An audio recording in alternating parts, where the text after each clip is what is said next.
I am powerful. I am strong. I am successful. I am an achiever. I am abundant. I am rich. I am determined. Into your message, it's all hard. It's hard to hold on. It's hard to let go. But there's a reward on the other end of many of these hardships. You better choose reward or regret. There is always reward and regret attached to every decision that you make. You've got to die as you are now. You've got to be willing to give up who you are now for what you can become. I will try 100 times to get up, and if I fail 100 times. If I fail and I give up, do you think that I'm ever going to get up? No. But if I fail, I try again and again and again. For as long as I try, there's always that chance of getting up, and it's not the end until you've given up. You have to start living your life in expectation. You've got to start expecting great things to happen for you. In order for it to happen, if you live your life in expectations, that's what happens to you. If you live your life in despair, that's what happens to you. Disengage your sense of self, your sense of self-worth from achievement. Once you are wholly focused on sincere pursuit, everything changes. I am focused. I am disciplined. I am health. I am wealth. I am. I am. I am beautiful. I am wise. I am capable of anything. I'm someone who makes things happen. I am a powerful creator. I am filled with faith. I am blessed. I am grateful. I am a miracle. I am connected. I am God. I am more than my body. I am a powerful spirit. I am ready. I am focused. I'm a fighter. I'm more than enough. I'm a winner. I'm a champion. You can't just speak the words. You must feel them. Hope. Hold on. Pain ends. Pain does have an expiration date. And when that pain ends, another one will surface, but you will be strong enough because you endured the current pain well. Everybody wants resurrection, but nobody wants the pain of dying to themselves. There's a pain that hurts you, and there's a pain that changes you. So today, all I want you to do is make a decision to choose your heart.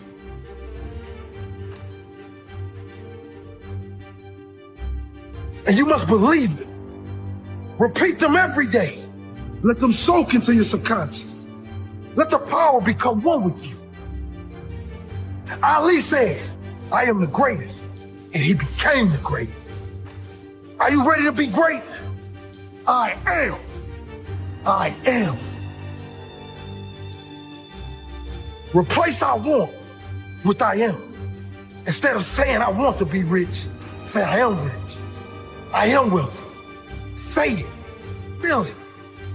Feel it until you believe it. I am powerful. I am strong. I am successful. I am abundant. I am rich. I am determined. I am focused. I am disciplined. I am capable of anything. I am a powerful creator. I am limitless. I am. I am.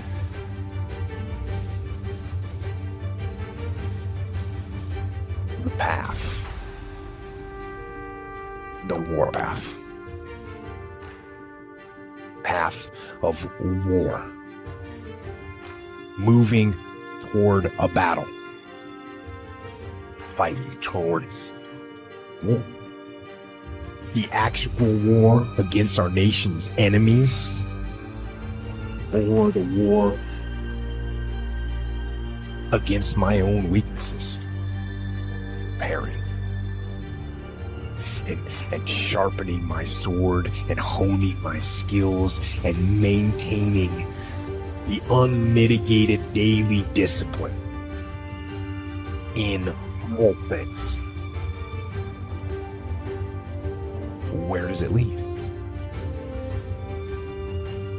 It can lead to war. I'll never be rich. You what you want the moment. You change the frequency that your tower emits, different things come back to you. If you change your attitude, you change your altitude. Most of us go through life pretending. Pretending that we're satisfied where we are, pretending that everything is okay, pretending that we don't have any special goals or ambitions or desires. When really deep down inside we do really want more, because you have to judge a tree by the fruit it bears, not the fruit that it talks about. See, a lot of people pretend that they want more out of life, but all you have to do is watch their actions. In fact, I am waiting. And I am ready. Because it's a war against ignorance. So it leads, the warpath leads to ownership of your life. And that is the warpath. The path of fight. Certain things will no longer fit into your life. There's no place for it. In order to do something you've never done, you've got to be someone you've never been. So you've got to spend serious time reading, writing your goals down, reading scripture, anchoring yourself spiritually to handle the storms of life, because they're going to come.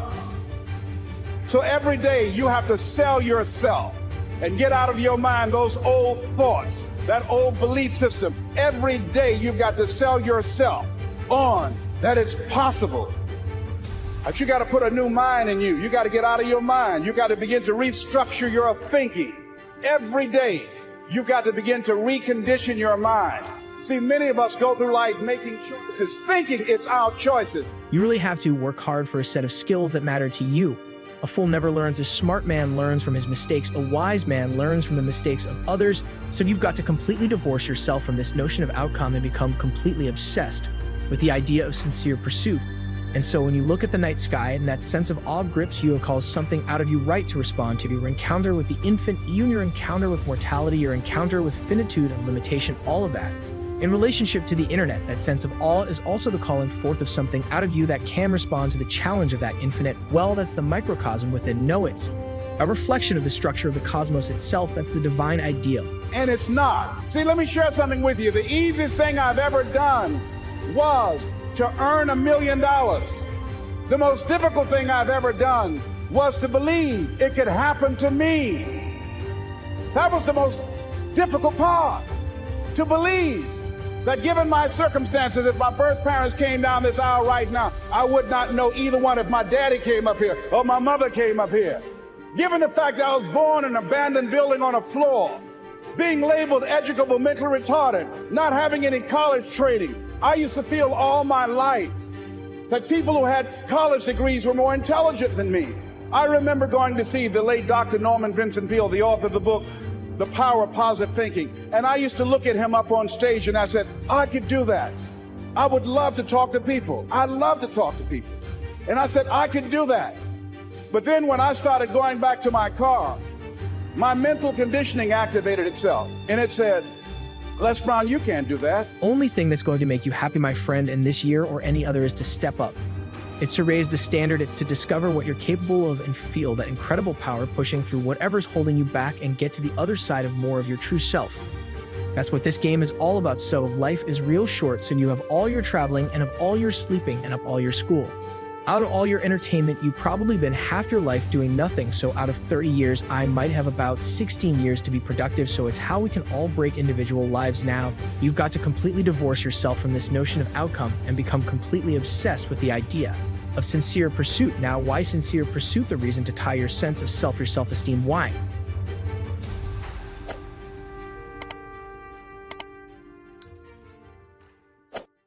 Hi, welcome back to Mind Control.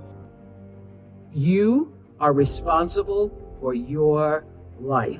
And if you're sitting around waiting on somebody to save you, to fix you, to even help you, you are wasting your time, because only you have the power to take responsibility to move your life forward.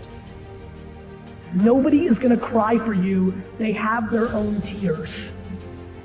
One thing I'm positive about is how ROI negative complaining is and how much I'm trying to suffocate the practice of it.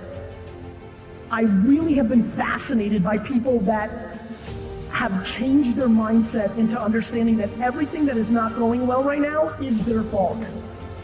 It has been remarkably important to me in understanding that everything that I'm not happy about is on me. It's a remarkably interesting brain twist. The amount of energy spent on things that you can't control versus being accountable to what you can control has been a huge separator for me in the last 4 or 5 years as I've dug deep. I always tell people the most valuable lesson I got from my mentor, Jim Rohn, was I asked my father worked 2 jobs. We were always broke. We had no money for food.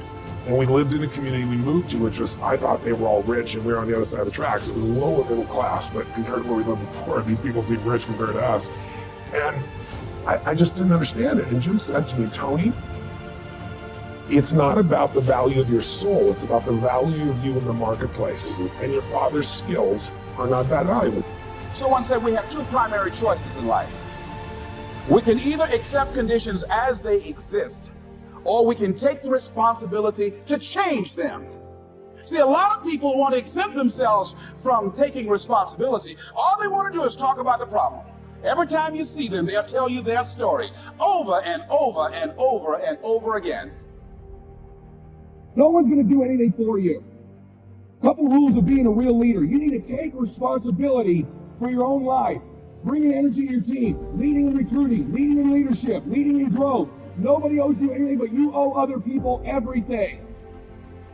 That's what a leader does. You take responsibility. You know exactly right now what you're not doing. It would be criminal of you to leave here and say, I don't know what to do. You know exactly what you're afraid of. You know exactly what you've been avoiding, and you got to make a decision to change it. You know exactly what it is. Don't BS anybody. You know what you need to do different. You know the changes you need to make. And if you can do that and stop kidding yourself, you can win. You can overcome your fear, overcome procrastination, whatever that is. I say to people, you got to participate in your own rescue. You've got to retool yourself. There are no skill sets in community colleges today, for the most part, that are going to prepare you for the economy or a job that's there. So what is that going to do? You're just going to waste more money, more time. We need to retool ourselves. The government's not going to do it for you. And even when you're struggling, even when you're discouraged, and you feel like other people have given up on you, don't ever give up on yourself. When everybody's out there making mistakes, when everybody's out there not being responsible, are you going to be the one to be responsible? If you are a father, if you are a mother, it is your responsibility to be the best parent that you can be. If you are in charge of a company, or you're a manager, or anything that requires your responsibility to step up, then it is up to you to lead by example. You have to take the lead, not always following, but leading the pack, leading in the right direction, doing the things that will take you to the levels that you need to go and beyond them. But you can't hold back anymore. And you can't say, I'm sorry all the time, because your sorry just ain't gonna cut it. Step up to the plate and be responsible. Step up to the plate and do what's necessary. Step up to the plate and do all the things that is required, and then we can talk. Then we can talk about the next thing in your life. Then you can have that intimate conversation with yourself, within yourself, and realize that this is it. Now I got more work to do. There comes a time in your life where you have to step up to the plate. There comes a time in your life where you have to understand the significance of what it means to be responsible. To have the responsibility to understand that you have to take full control of your actions. Now, many people tend to wait and not get themselves in a position to where they need to be and to be accountable for what they do in their lives. Being responsible, taking full action of everything you do in your life. I met my teacher who helped turn my life around when I was 25. That's 6 years. At the end of the first 6 years of my economic life, I've got pennies in my pocket. I've got nothing in the bank. The creditors are calling saying, hey, you told us the check was in the mail.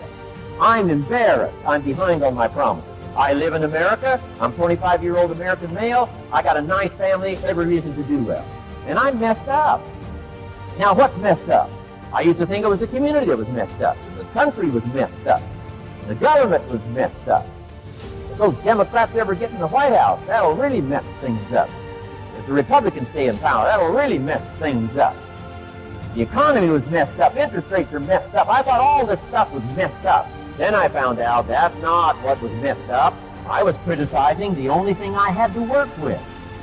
What was really messed up was my own personal philosophy. My own errors in judgment in my own personal philosophy brought me in 6 years to pennies in my pocket, nothing in the bank, and trying to explain why I wasn't doing well, living in America, a 25-year-old American male, got a family, every reason to do well. Now, once I understood this, here's the formula for failure: errors in judgment, being lax about developing your own personal philosophy. I'm telling you, it's called accumulated disaster. Thank you so much for watching till the end. Don't forget to share your thoughts in the comments section. Please also like, subscribe, and share this video with your friends and families. Please watch our other motivational videos. Thank you again.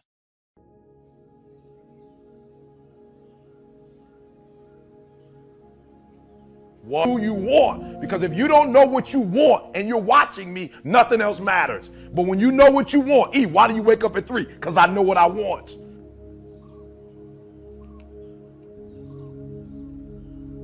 Look. Skill that I learned during those formative years of being a distributor, and that's communication. And it's communication in 3 parts. Here's those 3 parts. Number 1, training, showing somebody how the business works. You've had plenty of that already today. But here's the next one, which I'm trying to do a bit of as we finish here today. And that's called teaching. And I've just used 2 words just to separate the 2. Training, showing somebody how the business works. Teaching is showing somebody how life works. When I met my teacher, Mr. Schoaf, he said to me, Mr. Rohn, show me your current list of goals and let's go over them and talk about them. He said, I've been around a long time. I can probably give you some good advice. And I said to him, I don't have a list. He said, Mr. Rohn, if you don't have a current list of your goals, he said, I can guess your bank balance within a few $100s, which he did. And that got my attention. I said, you mean my bank balance would change if I had a list of goals? He said, drastically. I said, then I'm ready to learn how to set goals. He taught me, and it changed my life, how to set goals. So I'm asking you not only just to be a trainer, I'm asking you to be a teacher. Teach somebody leadership skills. Teach somebody communication skills. So we need life skills and business skills, and you can learn to do both, even if you're fairly new. Here's the most important on communication: learning to inspire, helping people see themselves better than they are, helping people see the future, helping people see not just with their eyes, but help them to see with their mind, insight. Seeing with your eyes we call sight. Seeing with your imagination we call insight. Helping people to see the vision of the future. That's what Mark brought us when he started the company. And those 20 years he was with us, he helped us to see the future. Next, help people to see the possibilities. Describe to them the potential, what's available, using testimonials. There's so many testimonials now. People that started with nothing. Sarah Alfaro started with a brochure, now has this huge organization, Mexico and US. The inspiration of stories, the inspiration of testimonials. It inspired me to spend the rest of my life listening to the testimonials. You know, I've been around Herbalife now 23 years. I'm now looking forward to the next 23. And under personal development, learning the skills, here's what I learned building my own organization. Learn to work with the people who deserve it, not the people who need it. Because that's the way life works. Life doesn't respond to what we need. Life responds to what we deserve. It doesn't say if you need a harvest, you'll get one. It says, no, if you plant in the spring, you'll get a harvest in the fall. Reaping and harvesting belongs to the planters, not to those who need, but to those who plant.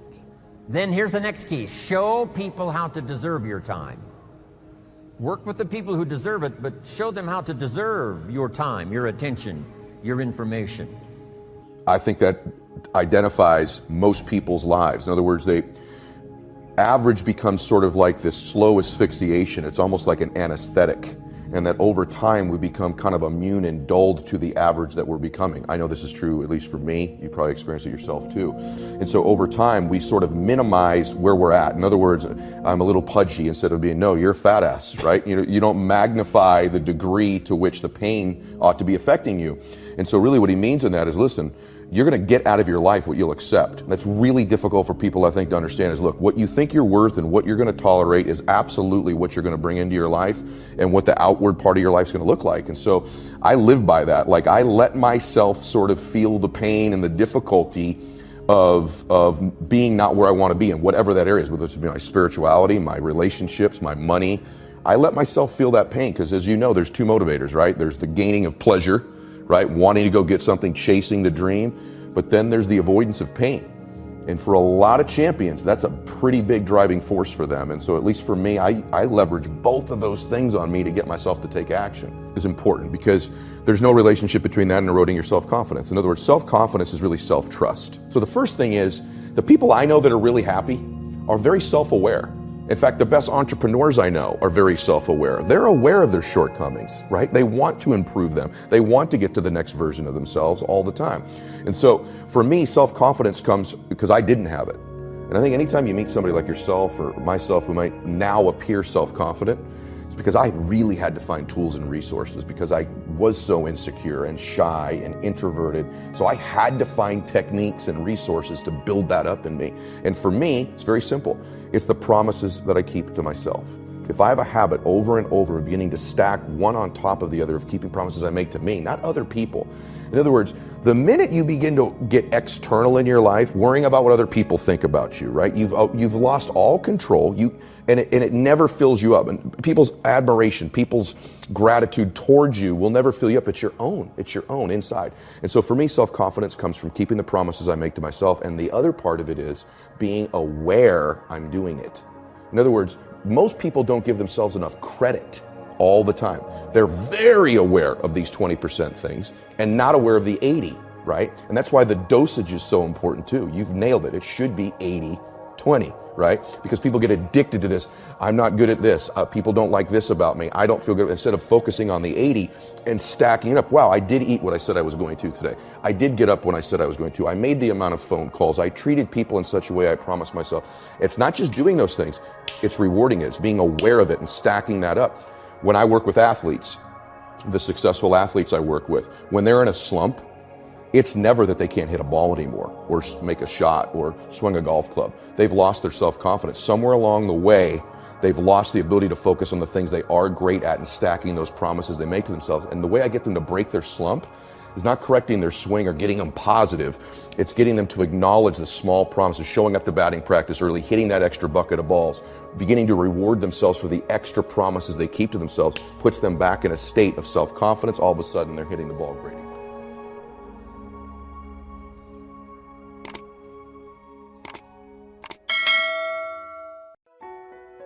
And what I know is that when you are excellent, you become unforgettable. People remember you. You stand out. Regardless of what it is, you become an unforgettable woman. And that is what we all want. We want to be unforgettable and not forgettable. So doing the right thing, even when nobody knows you're doing the right thing, will always bring the right thing to you. I promise you that. Why? Because the third law of motion is always at work. For every action, there's an equal and opposite reaction. That is so true in all of our lives. You just have to do the right thing, and the right thing will follow you even when people don't support it. I remember many times on my show. There are many shows y'all never saw. And the reason you didn't see them is because I got the last vote. And I remember 2010, my team, hardest working team in television, had done this interview with a woman who turns out she was a Sunday school teacher by day and a sex addict at night. And they were like, you won't believe it. We got her going out, we got her with the men, and we get to show her, and she was willing to show us everything. I sat down with a woman for an interview that was taped. And during the process of the interview, I said, "Why are you doing this?" And she said, "Oh, I want to help people. I want to tell my story and I want to help people." I said, "Do you have children?" She says, "Yes, I have a 10-year-old son." I knew right then this is never going to see the light of day. So we got off the air and I said to the lady, "We are not going to air that show." And she said, "Why?" My producer said, "Why?" She knew she was being filmed. She knew what she was saying. She knows what you... I said, "Because her son will never get over it. Her son will never get over it. And it's not worth a rating point to me, not worth a rating point to me, to know that there's a 10-year-old boy who's destroyed because his mother went on the Oprah Winfrey Show and told all her business." You do the right thing even when other people think it may not be. And oftentimes, when you make a decision to do the right thing, immediately you're faced with doubt. Is that the right thing? Is that the right decision?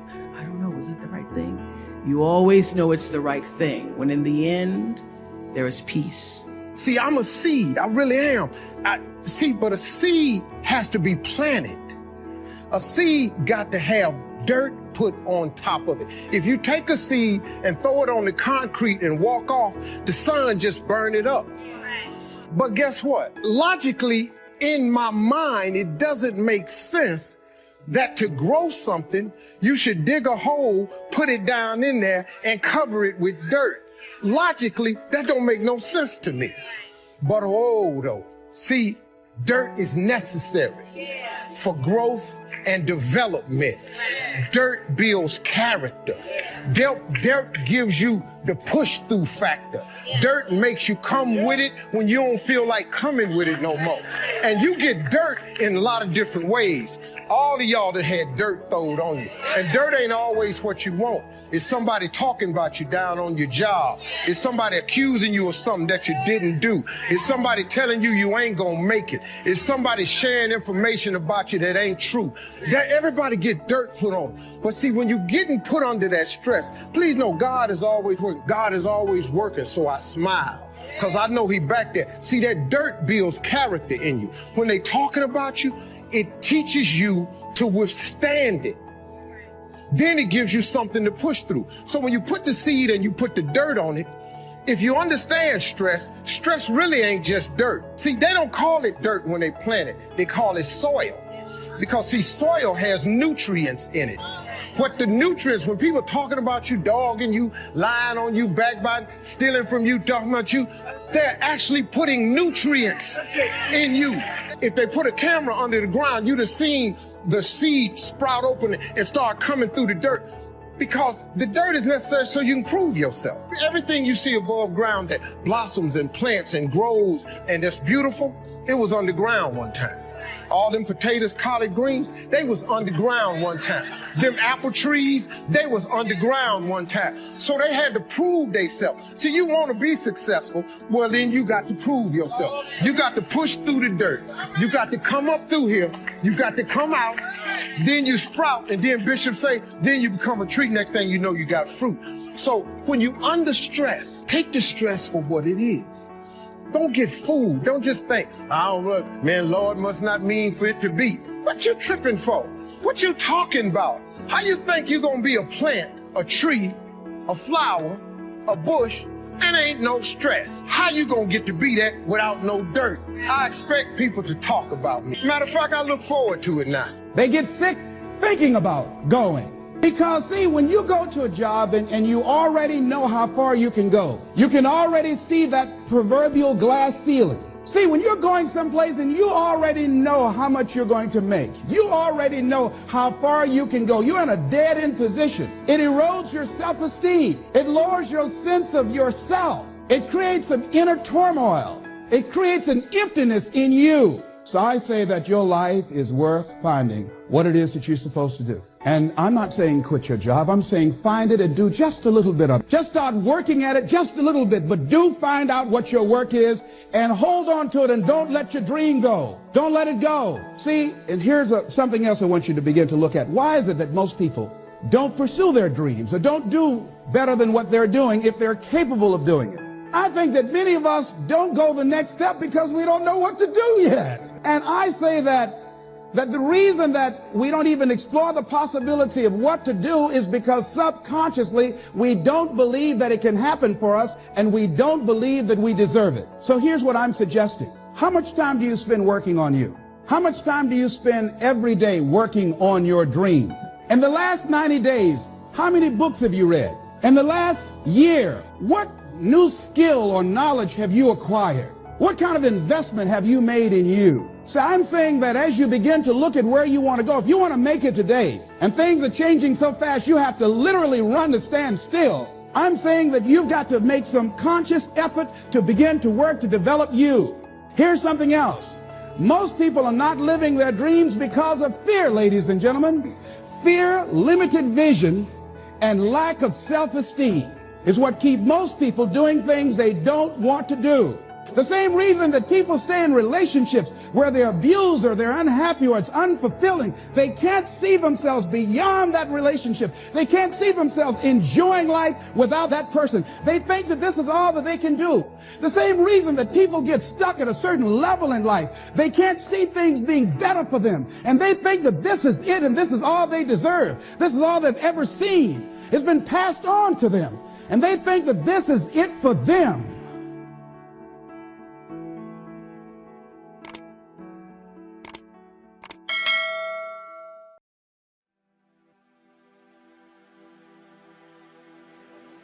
Discouragement can creep in secretly, hide behind clothes, makeup.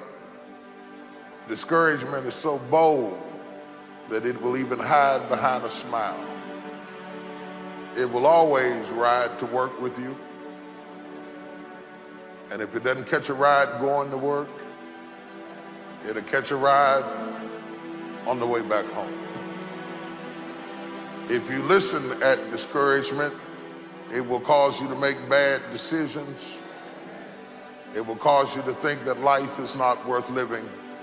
And secretly, behind the facade of a smile and a good morning and a praise the Lord and a how are you, you will wonder if you're ever going to get out of what you're into. When spontaneity is discouraged, authenticity, realness, that 100 thing, it suffers. And when authenticity is absent on one level, it shows up as a lack of confidence on another level. And if you can't see that, you will spend your life nursing a belief that you're not a confident person and that you'll never become one. We're all confident, but it shows up in different ways. Confidence is not all about walking around with your chest puffed out, talking loudly and looking for a fight. Confidence can look like love. It can look like humility. Confidence can look like kindness. So what does it mean when you look around and see that you live in a world where humility is weakness and kindness is suspect? What kind of confidence will you have? What happens to authenticity? See, it dissolves because you learn to live a prepackaged life. You learn to accept good enough and you stop thriving for spectacular. This is self-awareness. And when it clusters and becomes what we call culture, a set of rules to live by. But what we get when we trade in spontaneity and authenticity is a sick culture. The people who wake up one day and decide, I can't do this anymore. I can't live by these rules. I refuse to live a prepackaged life. The ones who decide that only love drives out hate. That fear is not the whole story. That compassion and kindness matter, that mistakes happen, second chances are real, and that laughter can heal. These are the rebels in a sick culture. Don't deviate. Don't procrastinate. Don't become frustrated. All you have to do to win this battle is stay on track. There are moments that try the human soul so violently and so perplexing that if the truth were told, all of us have had moments that we wanted to throw up our hands and walk away. If you want to be a confident person, you have to take action. Confidence is a result of doing something. And so many times people cheat themselves because they lack that confidence, so they don't do what they should do, only to leave, say, I wish I would have done that. I can remember when I was in my 20s, I went to a meeting with leaders that were older than I, and I was overwhelmed by the fact that I was truly, not trying to be humble, I was truly the least in the room. And I could have learned so much from them. In fact, they gave times for us to ask questions, and I held back. And I didn't ask questions, and I left that meeting, and I really realized how I cheated myself.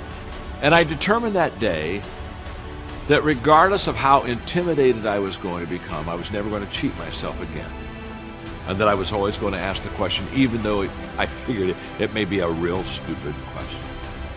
What was I doing with my confidence? I was making a determination to take action on something that I didn't feel comfortable with. And trust me, I did.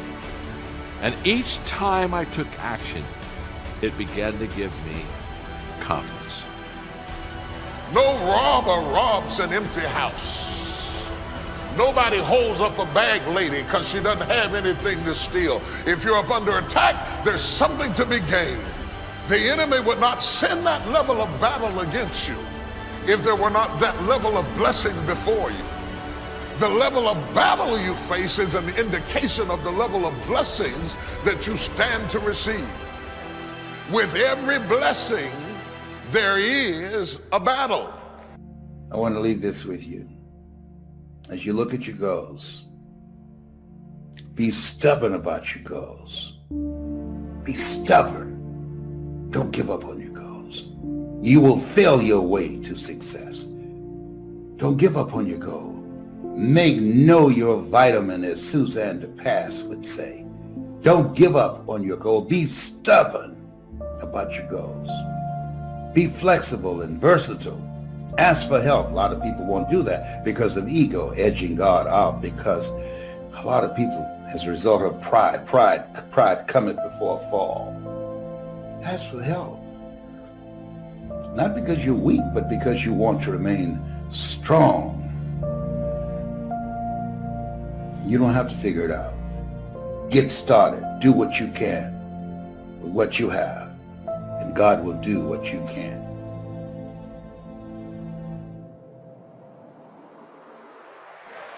I would venture to say the greater the blessing, the greater the battle. You're being fought by imaginations, shadows, and ghosts. Some of you are stressed to death over what ifs and maybes. You've been stabbed by suppose. You lay in the bed wrestling with ghosts of what ifs and maybes and suppose, and I think, and I heard, and I felt, and you wake up tired in the morning because you might have slept, but you didn't rest, because all in your sleep you've been fighting. And I'm saying to you, if you keep going, if you keep looking for a way, where there's a will, there's a way. If you keep moving, if you keep falling forward, if you keep getting back up, something's going to happen. Bob Marley said something I like. He said, you never know how strong you are until being strong is all you have. Most people are governed by their emotions. They're having a heart experience in a head fight. You will never win a battle if you're having a heart experience in a head fight. You never know how strong you are until being strong is all you have. It's your only option. And you discover, if you don't panic, if you don't run, you discover you are stronger than you give yourself credit for being. Don't surrender. Don't give in. Just keep moving forward. Stay busy. Moving in the right direction. Looking, opening doors, knocking on doors, finding a way out of no way. Why are we loyal to ineffectiveness? We visit effectiveness for the weekend on a Sunday in a motivational message and a special television show. We love to visit it, but we are married to habits that are ineffective, and we are loyal to things that we know don't work, but because this is how I feel. Whatever you do, don't lose your head.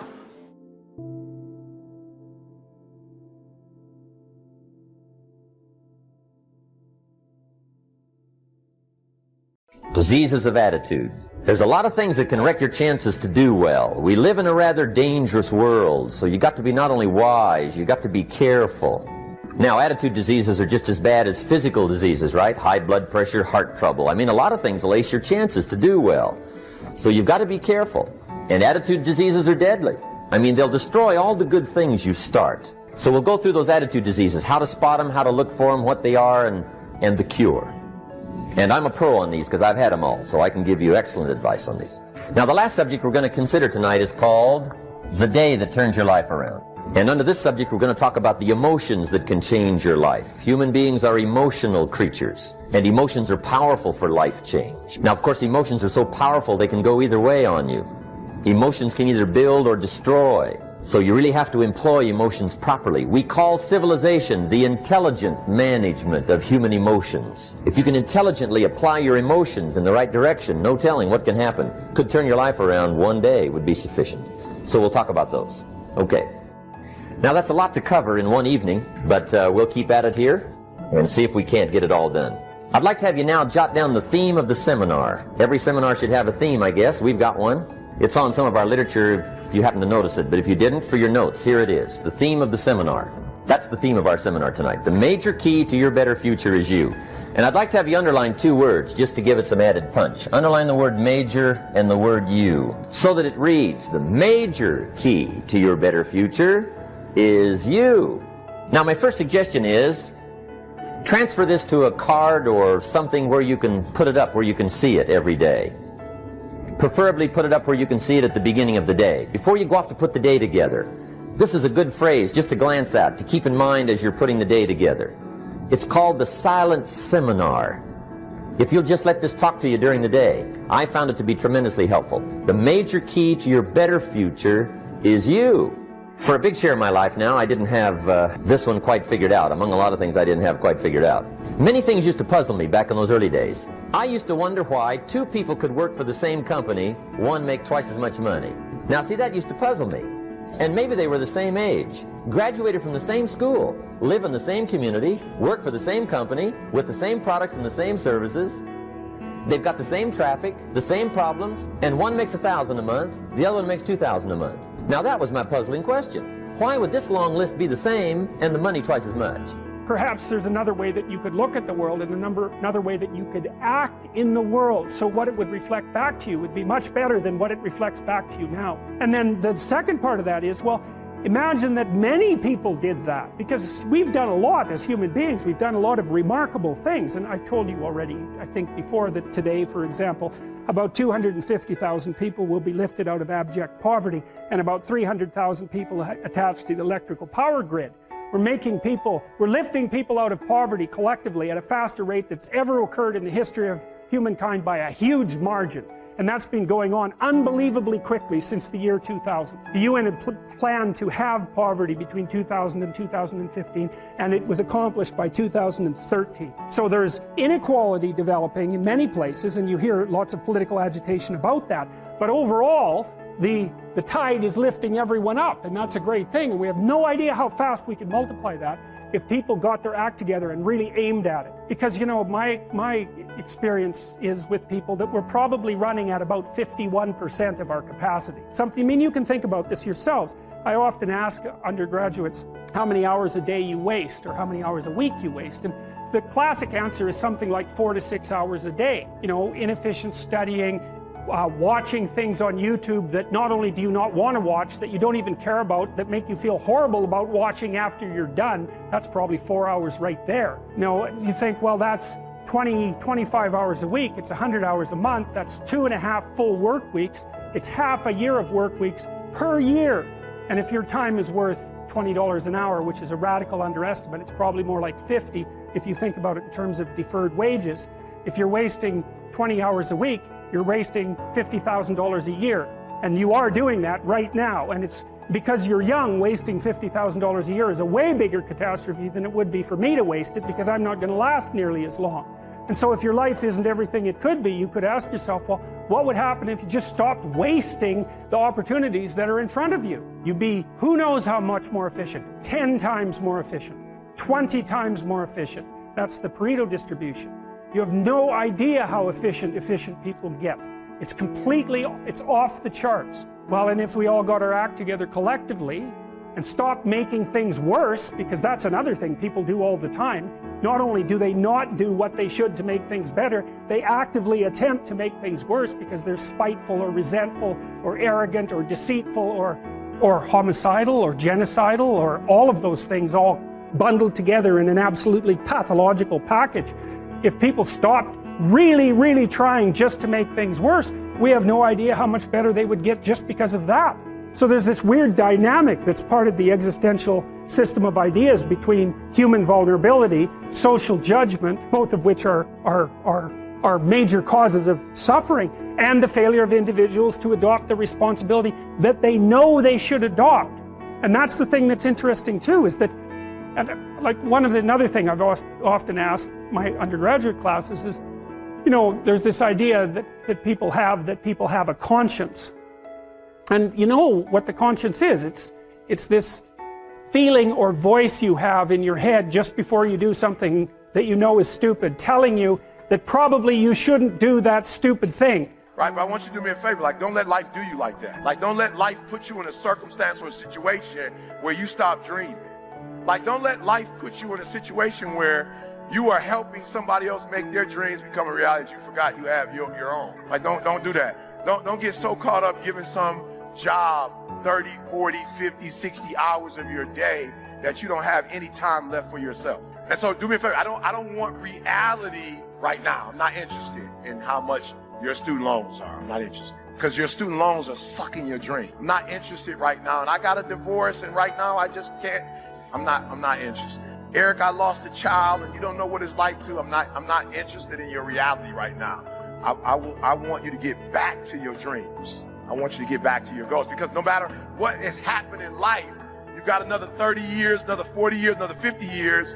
Like, you can't get stuck on, like, you can't let that thing that devastated you in 1989, the thing that devastated you in 1996, 2001, like, you can't wake up every day to 2001. 2001 was a tragedy, yes it was, but you can't stay there. Look, I want you to look at your goals, and I want you to ask yourself this question.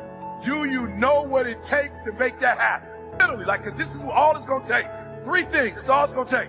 Do you know what it takes? And you guys have an advantage because you've been at this conference, I think, 3 days. You got a whole bunch of information. Look, the only thing it takes to go from where I went to, a homeless, high school dropout, sleeping in abandoned buildings, eating out of trash cans, I went from being a high school dropout, getting a GED, to having a PhD. Listen to me. The only thing it takes is knowing what it takes. So one day I woke up and was like, okay, E, stop talking about what you don't have.